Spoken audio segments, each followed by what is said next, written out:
दोस्तों नमस्ते।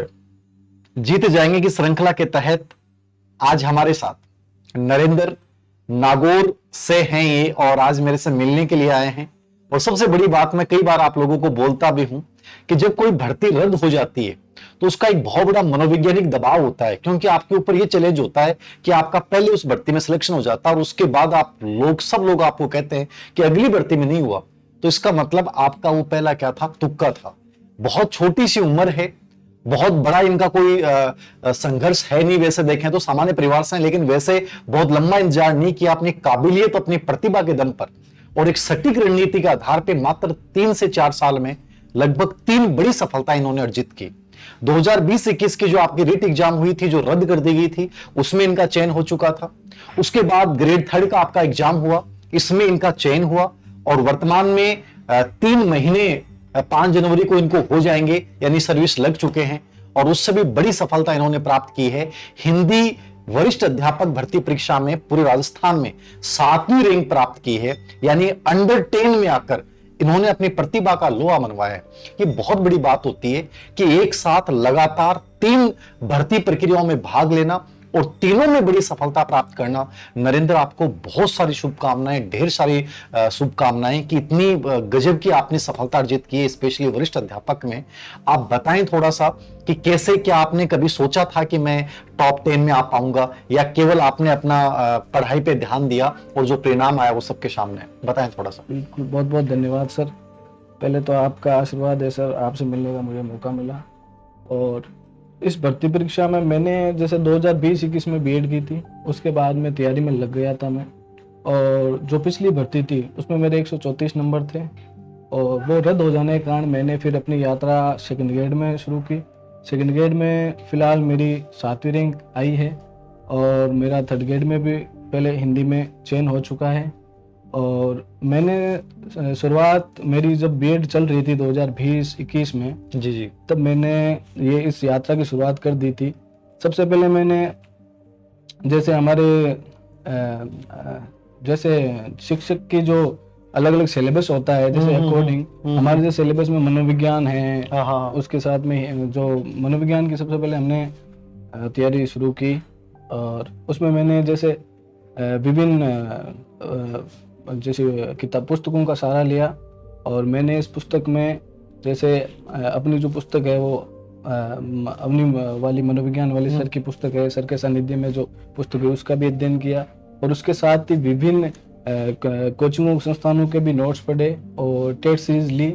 और यही है सर।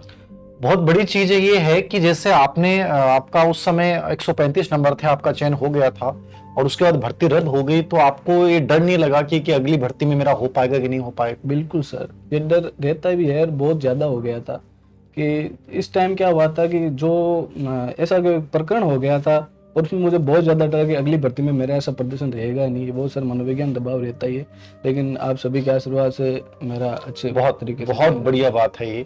आप जब तीनों हॉस्टल में रहते थे, ये 3 साथी हैं, तीनों का ही इस बार चयन हो चुका है। बहुत बड़ी बात होती है, बड़ी संजोग की बात होती है कि आप 3 रूममेट तैयारी करें एक साथ और तीनों का एक साथ चयन हो जाए। इससे बड़ी खुशी कुछ नहीं होती है, क्योंकि कई बार अपन तैयारी करते हैं और अपना एक रूममेट साथी नहीं होता है, तो फिर बड़ा दर्द भी होता है और उस बच्चे की स्पेशली स्थिति बहुत खराब हो जाती है। लेकिन आप तीनों का एक साथ चयन हुआ, इसके लिए ढेर सारी शुभकामनाएं। वरिष्ठ अध्यापक हिंदी के लिए, आपने हिंदी के लिए स्पेशली क्या पढ़ा?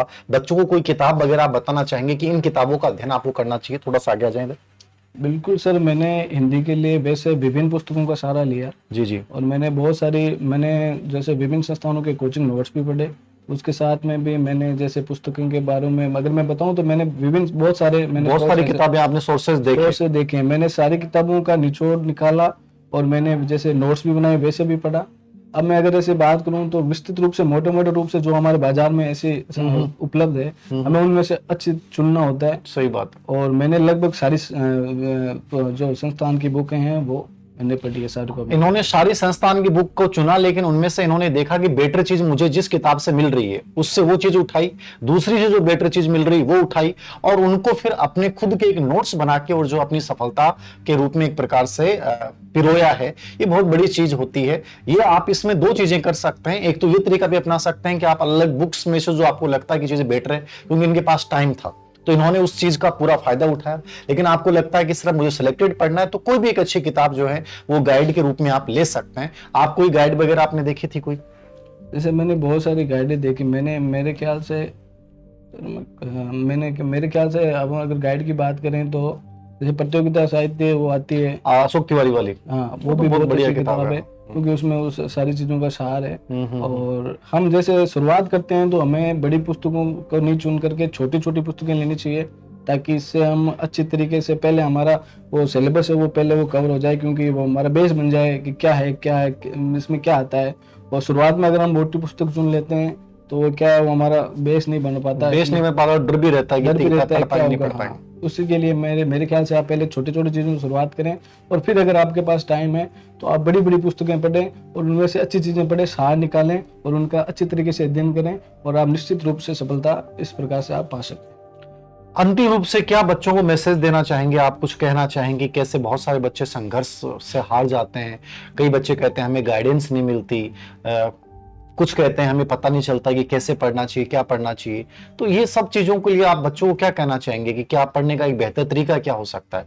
आपने किस तरीके से अपनी पढ़ाई की, कितने घंटे पढ़ाई की? ऐसा कोई आपका फिक्स था कि मैं इतने घंटे पढ़ूंगा, या उसके बाद टॉपिक पढ़ने के बाद क्या एमसीक्यू आप वगैरह देखते थे? क्या पढ़ने का क्या तरीका था आपका? बिल्कुल सर, मैंने जैसे मैं पढ़ाई करने के बाद अमूमन मैंने घंटे तक मैंने इस चीज़ को सर मैंने इसको तवज्जो नहीं दी, लेकिन मैं जब तक मैं फ्री कभी रहा ही नहीं। जब मैं पढ़ाई के दौरान मैं पढ़ता रहता था, और पढ़ने के दौरान फिर मैंने एक चीज़ मैं बताऊंगा सर, आपको टेस्ट सीरीज बहुत ही ज़्यादा महत्वपूर्ण है। हाँ सही बात। अगर हम जो हमने पढ़ा है उसका रिवीजन हो जाए, उस टेस्ट में अगर अच्छे हम अपने प्रदर्शन की जानकारी पा सकेंगे कि हम कैसा प्रदर्शन कर रहे हैं, और टेस्ट सीरीज तो बहुत ही महत्वपूर्ण है। और मैं जो आजकल का हमारा जो दौर है जिसमें नकारात्मक चीज़ें बहुत सारी है, इसलिए जो युवा तैयारी कर रहा है वो हमेशा सकारात्मक सोचें और हमेशा एकदम अवेल अप टू डेट रहें, सकारात्मकता के प्रति अपने को बढ़ावा दें, और इसी प्रकार हम सफल हो सकते हैं। बहुत बहुत बधाई, बहुत सारी शुभकामनाएं नरेंद्र की आप जिंदगी में इससे बड़ी भी सफलताएं अर्जित करें। तो एक बहुत सामान्य से पृष्ठभूमि का बच्चा जिसने 7वीं रैंक प्राप्त की है, आप देख सकते हैं कि पहली बार एक कैमरे के सामने आए हैं, तो आप इससे अनुमान लगा सकते हैं कि कोई भी बच्चा और किसी भी बड़ी भर्ती परीक्षा में बहुत अच्छे रैंक के साथ सिलेक्ट हो सकता है। इन्होंने खुद अपना एक रास्ता चुना है, सेल्फ स्टडी के माध्यम से ये सफलता प्राप्त की है, और एक सटीक दिशा में कि मेरे लिए ये चीज यहां से बेटर हो सकती है वो वहां से ली, ये चीज यहां से बेटर हो सकती है वो चीज को वहां से ली, और आज आप सबके सामने सफलता सुनिश्चित है। तो नरेंद्र, आपको बहुत सारी ढेर सारी शुभकामनाएं कि जीवन में आप इससे भी बड़ी सफलता प्राप्त करें। इतनी दूर से आप मिलने के लिए आए, इसके लिए अवनी एजुकेशन परिवार की ओर से बहुत सारी शुभकामनाएं। Thank you. बहुत बहुत खुश।